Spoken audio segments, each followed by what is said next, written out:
Turn to Part 1. You will hear a student from overseas phoning the Student Accommodation Office of a college in the UK for some information. First, you have some time to look at questions 1 to 4 on page 2.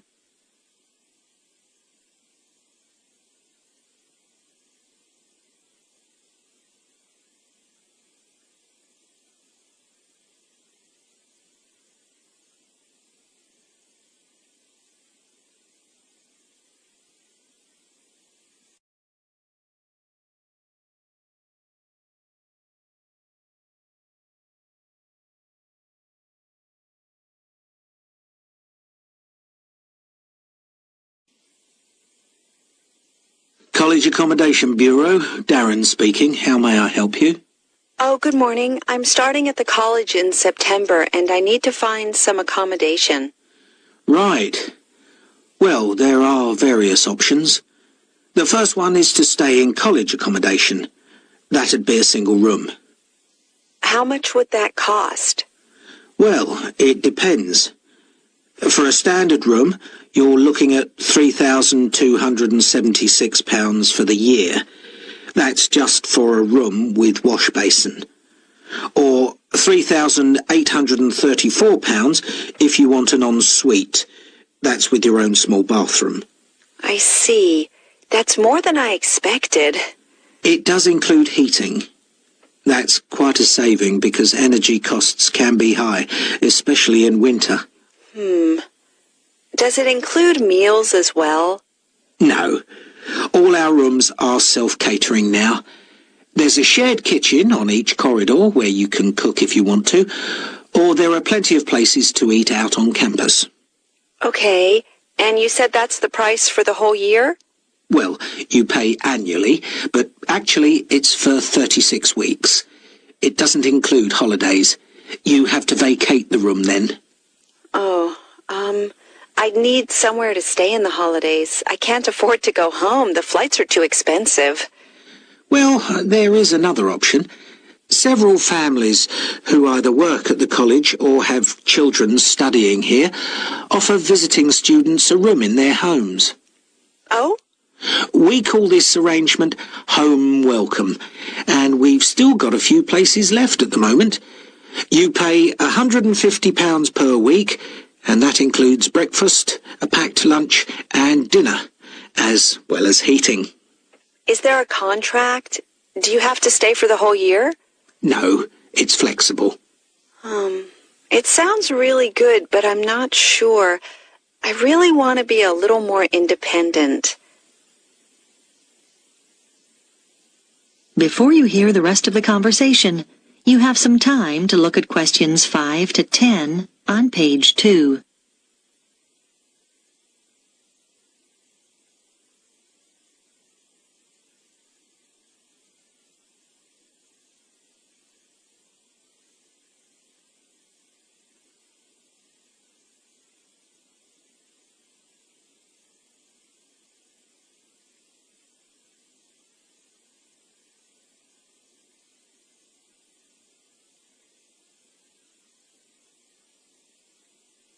Now listen and answer questions 5 to 10. What about finding somewhere to live off campus? Yes, you can rent a property in town privately. You might want to rent a room in a shared house. You'd have a room of your own and share the kitchen and bathroom with other students.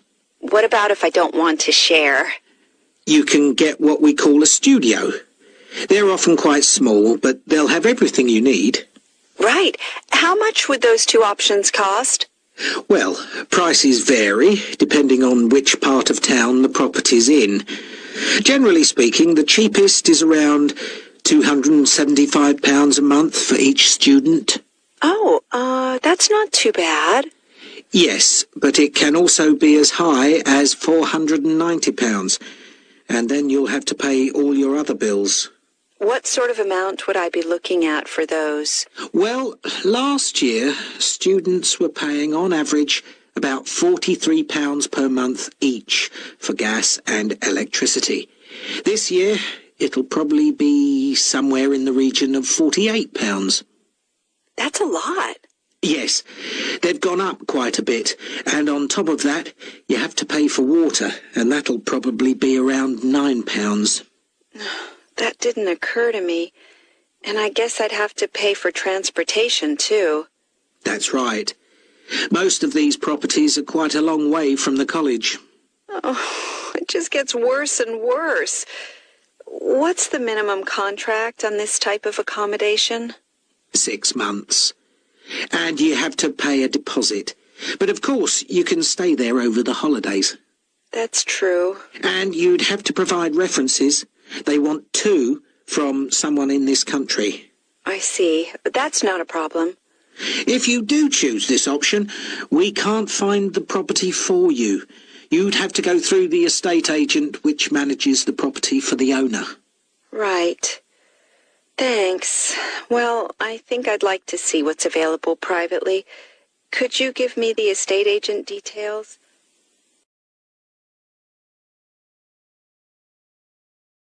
That is the end of Part 1. You now have 1 minute to check your answers to Part 1.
Part 2. You will hear an audio guide introducing visitors to a museum. First, you have some time to look at questions 11 to 15 on page 3.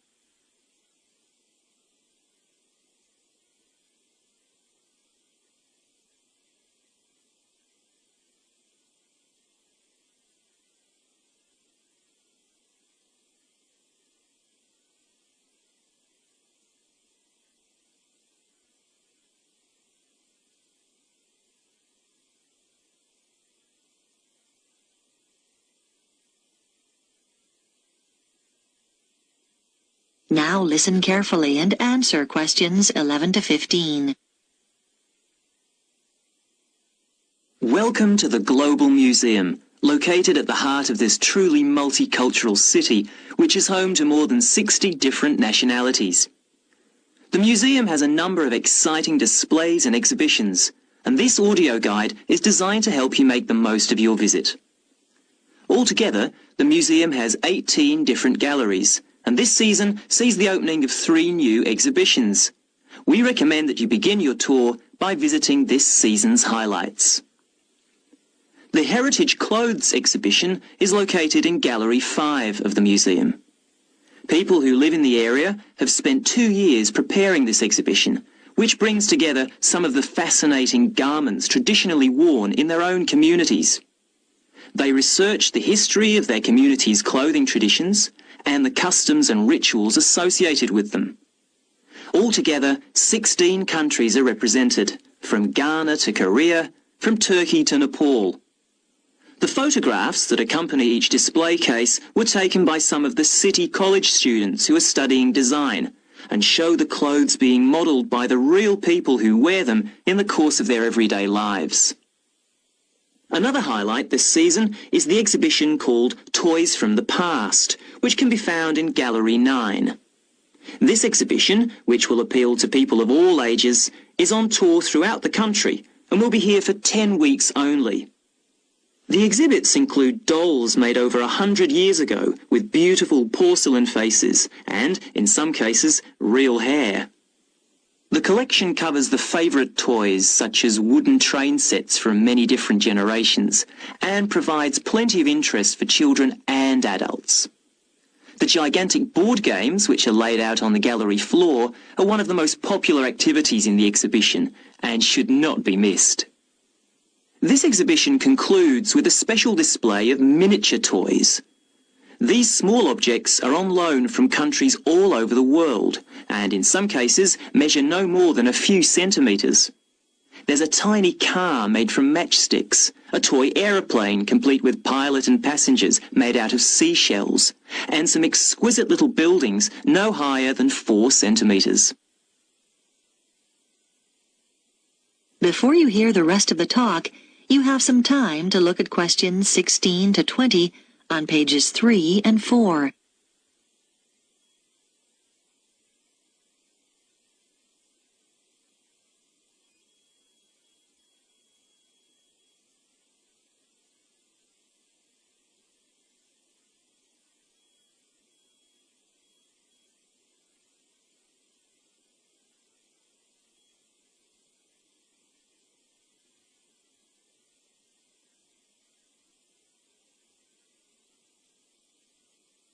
Now listen and answer questions 16 to 20. The final gallery highlight of the season is the Biscuit Gallery at number 15. Many years ago, this city was famous for its biscuits, although today the factory no longer exists. Did you know, for example, that before biscuits were packed in paper or cardboard boxes, biscuit tins were fashion items? The factory made tins, round, square, triangular, hexagonal, for a whole range of different occasions, to celebrate national events, festivals, famous faces and so on. One fascinating display deals with people's favourite biscuits. There are sweet biscuits and savoury ones, biscuits filled with jam and biscuits filled with currants, biscuits with pink, yellow and white sugar icing, or coloured sugar flowers. When the factory finally closed, it announced that people's favourite biscuit was not, as you might expect, a chocolate biscuit or one filled with jam and cream, but a plain, savoury one which was eaten with cheese. When you get to the end of the exhibition, there's an entertaining hands-on activity to fill your own biscuit tin. All the biscuits ever produced by the company are piled up on a table along with various tins. The biscuits are made out of thin pieces of wood, but the weight, colours and shapes replicate the original biscuits. Your job is to fill a tin with biscuits so that when the lid is taken off, they sit there as neatly as they did when the job was done by machine. It's not as easy as it looks. If you would like to buy a memento of your visit, there is a museum gift shop selling postcards, souvenirs and handmade pottery next to the information desk on the ground floor. And finally, if you don't want to carry your coats and bags around with you during your visit, please make use of the free lockers provided by the museum. Enjoy your visit. That is the end of part 2. You now have half a minute to check your answers to part 2.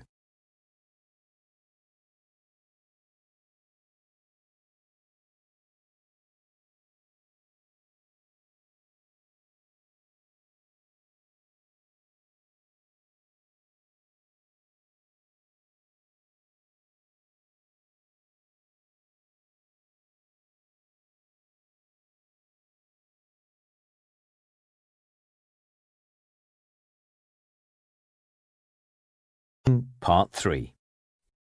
You will hear a discussion between a student called Helen and her tutor about an assignment that Helen is working on. First, you have some time to look at questions 21 to 24 on page 5.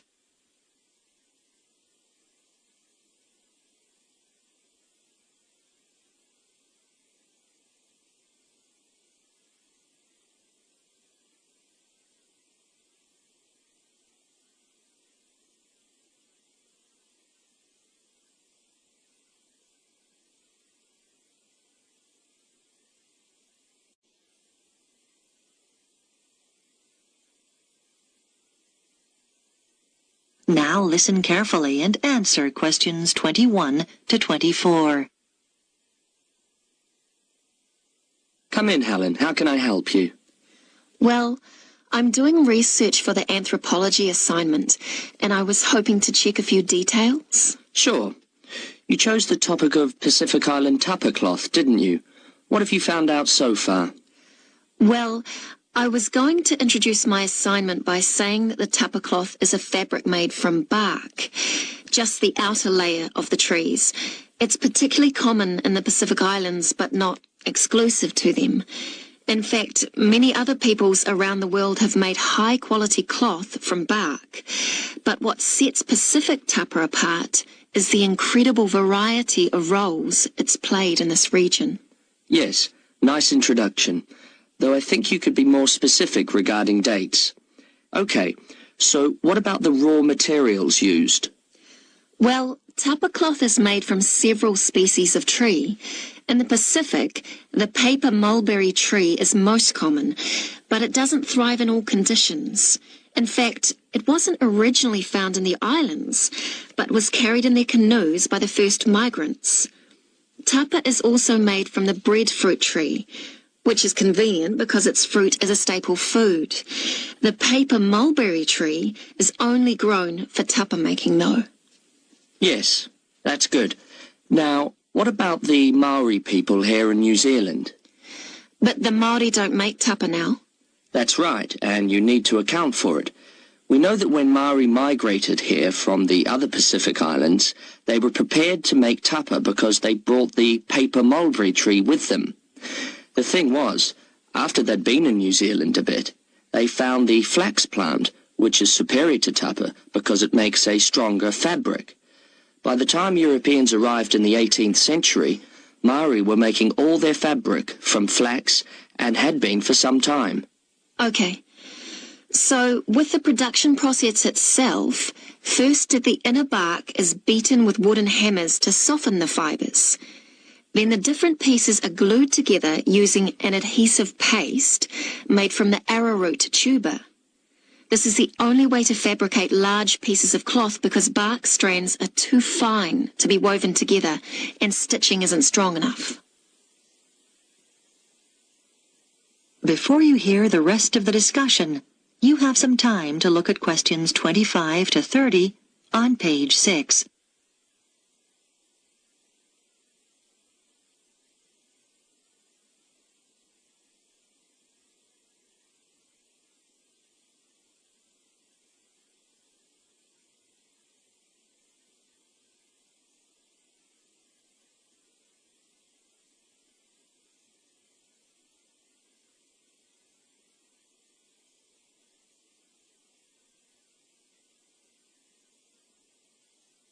Now listen and answer questions 25 to 30.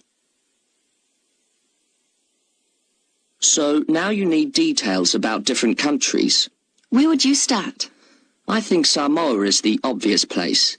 It's famous for its very fine cloth called siapo, which is hand-painted with representations of the ancestors. Still today, at the most profound events in life, such as births, funerals, weddings, and the investiture of chiefs, Samoans wear siapo robes to add significance and meaning to the ceremony. Okay, then I could talk about Tonga. It seems to me that the great innovation in Tonga has been developing a simple, coarse cloth which is quick and easy to make. This is suitable for all sorts of everyday functions around the house like bed covers, mosquito nets and curtains. Good point. Now, what about Cook Islands tapa? Well, the soil there is poor quality, so the breadfruit tree is often used. One type of thick cloth called tikoru was wrapped around the poles and used to mark the entrances to places of worship, so it was highly regarded in local culture. You might mention Fiji as well, which is interesting because tapa was actually used as a currency there. Fijians used to sail between the islands and exchange tapa for other commodities like canoes or pigs. I know that in Tahiti the tapa cloth is different because the patterns are in colour, which is considered more valuable than the usual brown patterns. You're right about the Tahitians using coloured pigments, but they aren't more valuable. The colours are only a decoration. People enjoy wearing bright robes, especially for dancing and competitive games, and do it just for fun. Oh, I'll make a note of that. Well, the last place I was going to mention was Tikopia. Even today, it's commonplace to see people wearing clothes made of tapa cloth. In many of the other islands, the tapa only comes out on special occasions. But here, you see people working in the gardens wearing tapa. Sounds promising, Helen. I'll look forward to reading your assignment. That is the end of Part 3.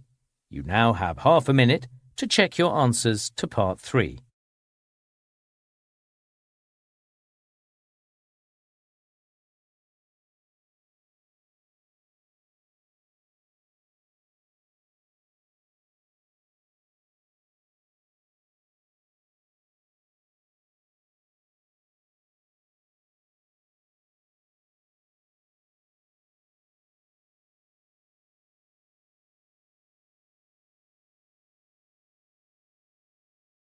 Listening, Part 4.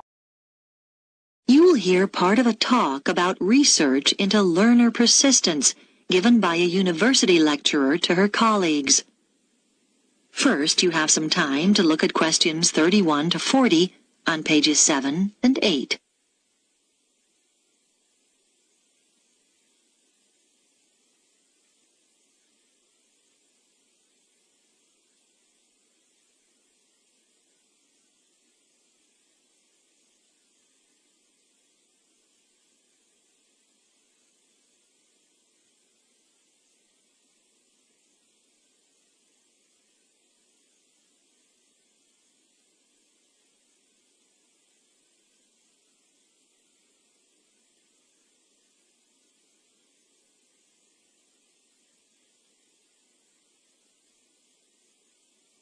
Now listen carefully and answer questions 31 to 40.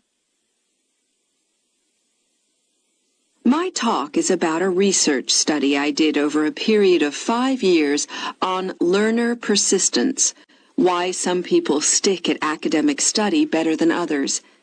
As teachers, you will know that there is a tremendous variation in the learner's response to certain things.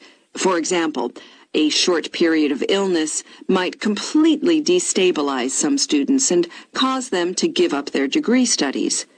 Other learners might overcome tremendous difficulties to stay the course.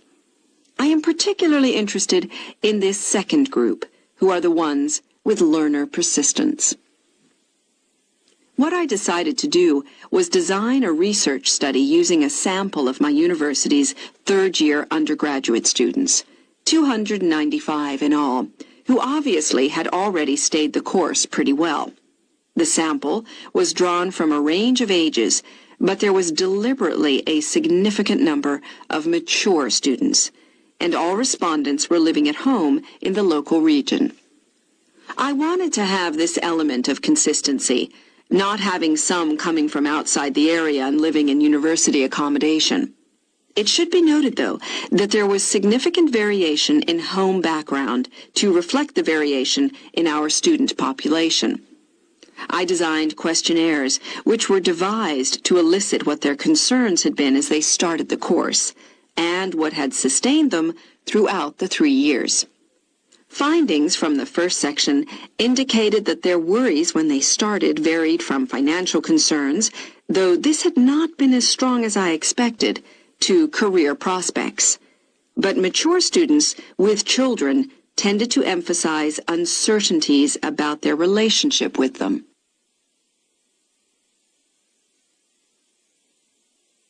The second section of my questionnaire looked at learner persistence under 3 main headings: social and environmental factors, other factors, and intrinsic or personal characteristics.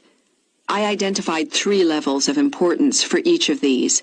At the first level, those points identified by participants as most important in learner persistence. For social factors, many respondents said how crucial it had been to have good support, Though there was no one specific source, it could be family or friends. As regards other factors, students are heartened not so much by high grades, but by what they regard as success in study. And for personal characteristics, many respondents reported that they took pleasure in challenge and that this was regarded as very significant. At the second level of importance, in the first category, a sizable percentage talked about the fact that they had enjoyed themselves in school as an important social factor. In the second column, other factors, a number of people said that what was of most importance was decent health. This had a fairly strong influence on their persistence in their studies. And then, under the heading of personal characteristics, there were quite a large percentage of respondents who mentioned they felt it was important to have lots of interests in their everyday lives. This gave them a depth and sense of perspective, which less persistent learners might lack. And then, on to the third level. Under social factors, several respondents talked about good relationships with their tutors. For other factors, they mentioned lack or absence of any problems in their families. And finally, under column 3, they identified an ability to juggle several roles, what we might call their capacity for multitasking. Now, these findings obviously helped inform the design of activities, as I mentioned. But in addition, a number of further recommendations emerged. Firstly, I propose that the department distributes questionnaires to first-year students to help get an idea of their maturity when starting the course. This is really our overriding concern. Secondly, I recommend we look into ways of offering induction courses for some selected students to allow them to take on the role of advisors. We think they are the best people to act in that role. This policy will make support much more accessible to our students. Thirdly, this help is often most needed in the evening and night when offices are closed, and so we should set up online services instead of the more traditional telephone services. Research has shown that these services are actually more accessible to the majority of students.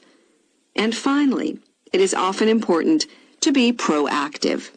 If students are not meeting deadlines, then someone should contact them rather than wait for them to come to us. Now, are there any questions about the points?